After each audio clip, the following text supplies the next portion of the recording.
All right, mic check. Coach, can you hear us? Yeah, I got you. Perfect.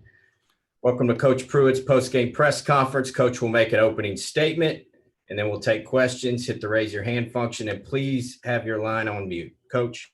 Oh, I can take my mask now.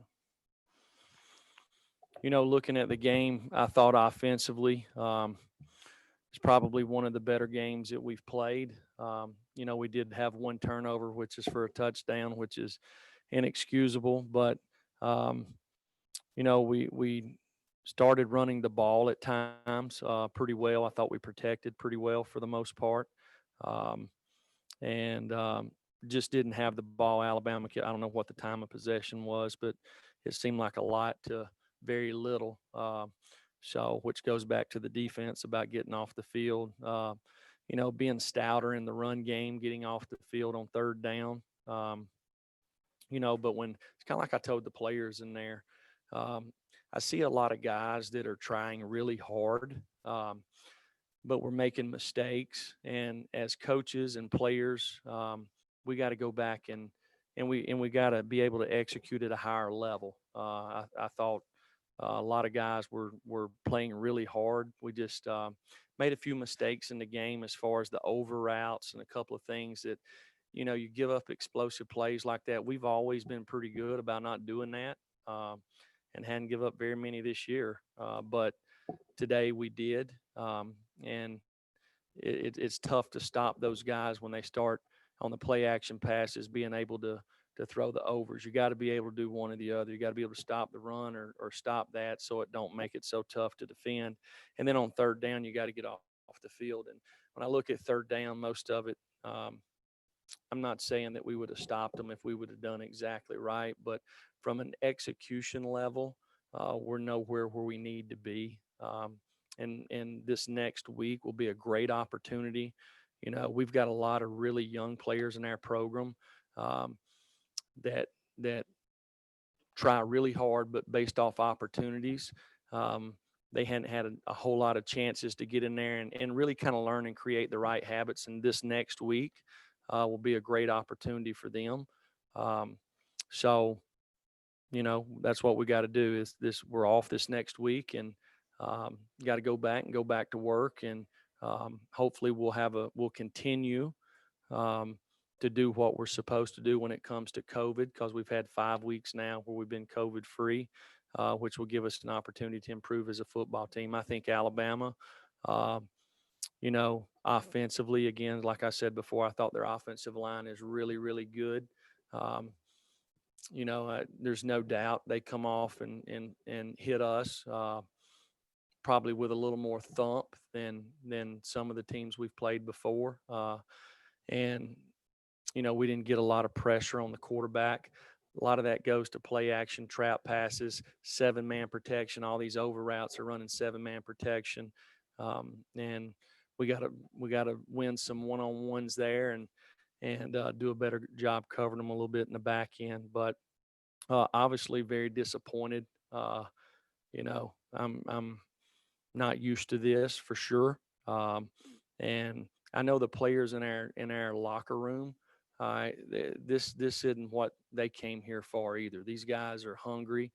They want to improve, and they will because of that. So we got a young football team that's going to work hard, and we got the last half of the season, um, to show that. So, any questions? Questions will start with Austin Price, then we'll go to Wes Rucker. Two questions, Coach. There in the third and fourth quarter, it was 3-4 score game. Why not give some of those younger wide receivers a little bit more run? I know Jalen played, but the Jimmies and Malachi didn't play till really that last drive. And then two, kind of what went into the decision to put Brian in with about 3 or 4 minutes to go. Well, those younger guys, to play at a high level, in this league, okay, and if you're at the top tier in this league, it's probably it's the highest level in college football. There's a lot of preparation. Um, there's a lot of practice habits, and these young guys are not there yet. Okay, They're not. And it's something that this next week will give them an opportunity. They have to earn the right to play, because the guys that are playing in front of them earn it in practice by the way they prepare, So just because you run fast or um, you were so many stars coming out of high school, you have to earn it. And that's some of the, I guess, probably learning curve when you get to college. And these guys will, again, I've been around a lot of really good football players. And some of them were really good as freshmen. Um, and some of them wasn't, and it's just kind of different from everybody. I think today, Jalen Hyatt kind of took another step. I thought he was, made a couple of explosive plays out there. They struggled to guard him, and these other guys have the same type of ability Jalen has. Uh, some of it's based off circumstances that they went through in fall camp, but this will be a big week for them. And I just told them that in the locker room, not just them, but there's about 14 other guys that same thing to really work hard to improve so you can help the team. What about Brian, the decision to play him? Well, based off reps, we felt like Brian earned it this week. So we gave him an opportunity. I thought he'd done a pretty nice job in there. Wes. Jeremy, I know it's been a rough week for Jarrett. He's kind of been there before, had some rough moments. How do you think he handled everything in the past week with preparation and, not getting distracted? And how do you think he played today? Well, you talk about being in a rough week. Jarrett can't control, what anybody else does. All Jarrett can control is what he does, just like the rest of us in that locker room. So that's what he needs to focus on. And I think he done a really nice job this week being mature about it and focusing on the things that he could improve. I thought he done a nice job managing the offense today. Had some scrambles out there, was accurate on some throws. So that was good to see. David Ubben and David Pascal. Yeah, Jeremy, in year 3 for you, what do you make of kind of the results that you've had so far against the Alabamas and the Georgias and the Floridas and sort of the lack of close games or competitive games you've had there? Well, to be honest, they've been better than us.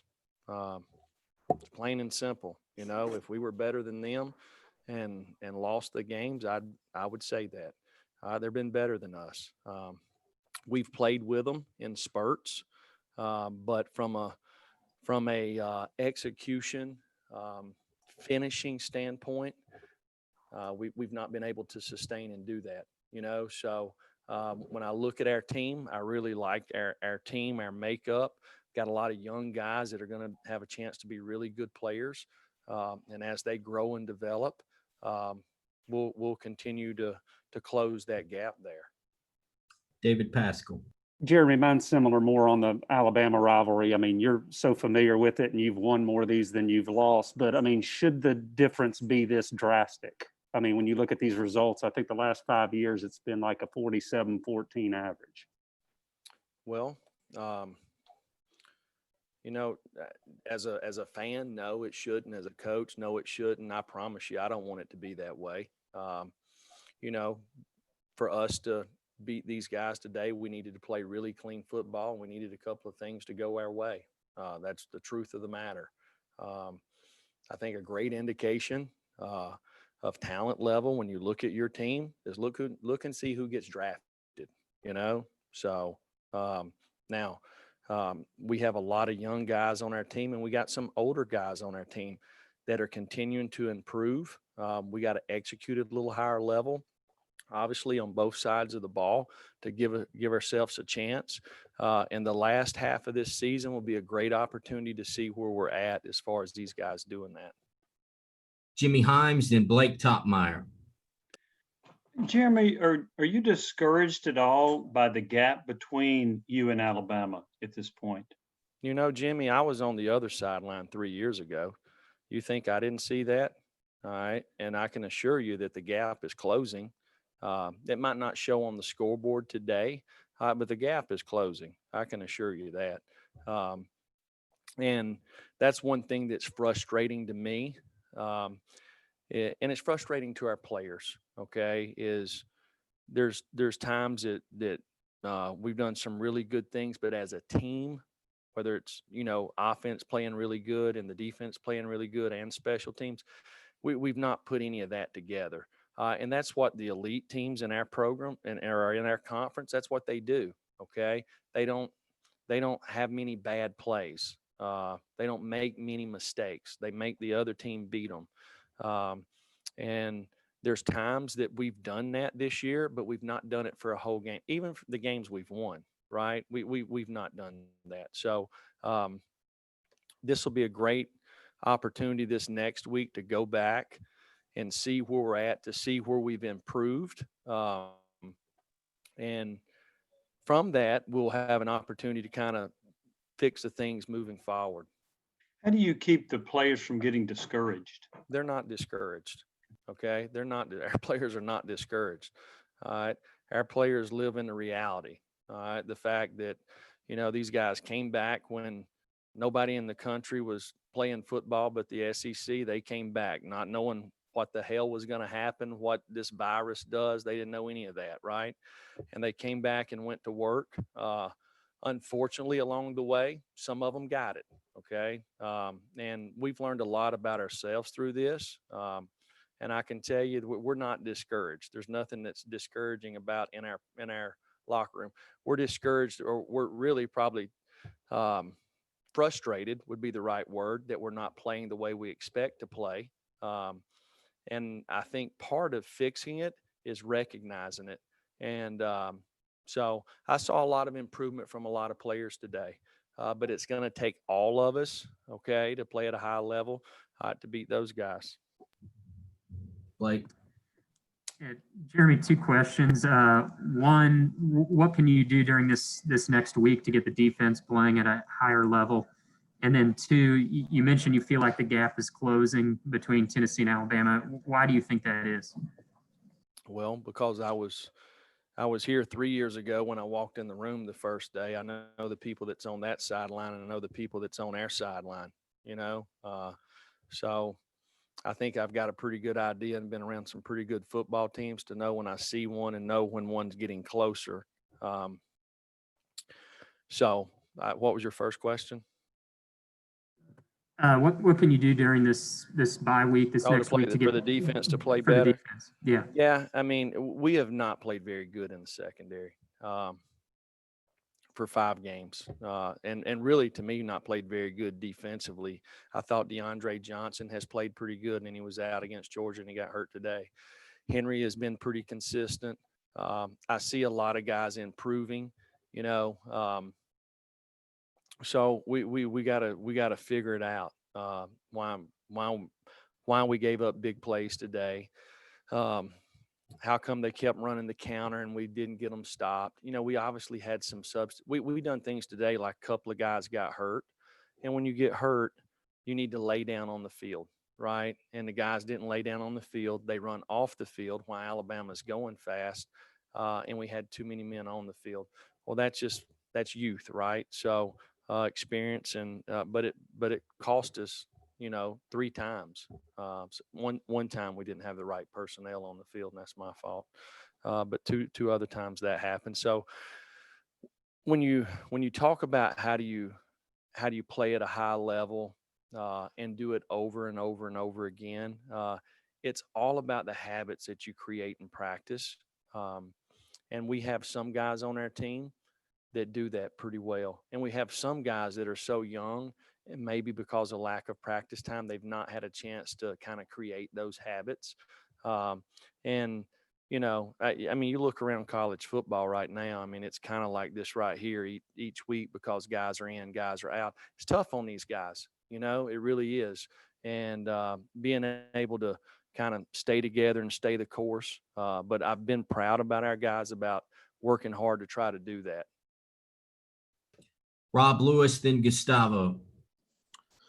Jerry, as a coach, is there ever a time where you may have a freshman or a sophomore who is more talented than the upperclassmen who may be playing and but not quite as ready, and you throw him out there just to maybe speed up his development, or is it all about the practice field?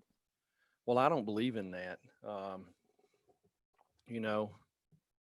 When you practice, you have a purpose when you practice, right? So I don't think it's the right way to build a program because the players know who's earned the right opportunity to play on Saturdays. They know that. Okay, there's no secrets in this game. You can see it. We watch film every day.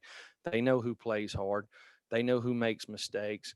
And if you start just because a guy's bigger or stronger or faster or whatever, if he's not done the right stuff through the week, then I think you're sending the wrong message to the people within your program when you're trying to build a program. So it's part of you know, I guess earning it every week, because you'll see some guys that'll do really good for a couple of weeks, and then they may not have it for 2 or 3 days. Well, if you got a lot of good competitors in your program and you got good competition, well, hey, they move to the back of the line, and it makes them work hard and improve so they don't do that. So that's kind of what we're getting to. Gustavo. Speaking of freshmen, for me stood out Jalen Hyatt. He played really well. 2 receives, got a touchdown. What do you say about Jalen, a freshman, but in my opinion stood out and played very well in offense? And I have a second question after that. Yeah, I've said all along I'm real excited about these young wide receivers. These guys are fast. They have instincts to play the position. Jalen has got to practice more than the other 3 this fall camp, and it's about right. It's the 5th game of the season, and under the circumstances, it's good to see him kind of take that next step. I mean, those guys guarding him are pretty good out there, and he obviously had a really nice day. Those other guys have the same type of ability. They're going to have to get the same opportunities by the number of practice reps to get a chance to do that. And what is the message you say to the fans that don't feel maybe trusting the team or maybe feel encouraged after this 3rd loss in a row? Well, hey, nobody's more disappointed than the people within our program, I can assure you. Okay. So, it's the reason that I wanted this job. Okay. Is because I understood the passion, the energy, the expectations of Tennessee football. Okay. When I took the job, I knew exactly where it was at. Exactly. Okay. Which is why I wanted the job. Okay. I wanted this job because I wanted to get it to where it's supposed to be. It's a hell of a challenge. And I'm glad I took the job. I'm excited about being here. I'm not discouraged. The people in our program are not discouraged. I know where our program's headed, and we'll get there. All right, Coach has time for a few more here. We'll go Austin Price, then Mike Wilson. But you talk about being a little bit frustrated with the secondary. Tamarion McDonald's played at the end of the last 2 games, but he missed a huge chunk of time with that injury he had during the summertime. What about his practice habits? What does he do well that's kind of got him into the mix, having been out for such a long stretch? Yeah, he's practiced for 2 weeks. As a guy that came here, we found a labrum tear. We decided, because we didn't know if we were going to have football or not, we thought it'd be the best thing to go ahead and let him have surgery. And he had it in June. We knew that he would miss the first 5 games or 4 games. And Dr. Rapay done a really nice job. He kind of healed pretty fast, and they released him. And one night we scrimmaged, he kind of started doing some backpedaling drills for a couple of weeks with us, but we scrimmaged, they released him, and he showed up. And when I say he showed up, I mean, he's hitting people. He's all over the field. So he's a guy that we've started trying to bring along, So, I mean, right there, one of those over routes, they call it, right there at the end of the game, is good for him, right? He's supposed to be doubling the guy coming over, and Alabama got in an F5 formation into the boundary, motion back to the field, and made us go through a check there. And it's something he'll learn from, right? He didn't make that play then, but it'll pay off down the road, and he will. Yeah, Jeremy, what did you see from the defensive line this week as you got to work with them throughout it? And did you see improvement, and did you see that translate into play today? I saw a lot of guys that want to be good. I saw a lot of guys that have a long ways to go when it comes to technique, understanding of how to play the position. You know, I'm a big believer as a defensive coach in learning to play the plays. So there's technique that you play, but there's also tons of clues that the offensive formations and that they give you clues about what plays are going to happen. And I don't think our guys completely understand that. So we've got a long ways to go. I'm excited about the group because they want to be good and they want to work hard. And this past week we worked the crap out of them. So we'll continue to do that, and hopefully we'll see some improvement there. Is that a surprise that there are those technique and some recognition issues for a group that has so many upperclassmen? Well, they got some upperclassmen. Let's talk about them. All right, Latrell Bumpus for 2 years played tight end. Okay, then we didn't have a spring ball this year, right? Blakely, same thing. He's played both sides of the ball. He's bounced around. Then we don't have spring ball. Darrell Middleton's never had spring ball here. He come during the summer, no spring ball. Same with Savion Williams. Amari Thomas just got here, you know. So I mean, I could go down the list. I mean, that's the reality. I mean, if you look at the last 2 classes we've recruited, you know, unless they were here last spring, like Darnell Wright, he's never had a spring ball. There's a lot that goes into that. And if you look, I mean, I just look at the team we just played, look at their offense, which I think is really, really impressive. I think they're very good. You know, you look at the people they got, you know, those guys have been around for a while, you know, so it takes a little bit to learn to play at a very high level. And you obviously saw they could do that. They lost one of their best players on the opening kickoff. They plugged another guy in, a couple of guys in, you know, that's been in their program several years, you know, so you learn how to compete and practice and play against good people every day. And it makes you better. All right, thank you, Coach. We got players waiting Yeah, outside. thank you, guys. Josh Palmer will be here at the podium, and then Alante Taylor at the other link. That link will be opening now.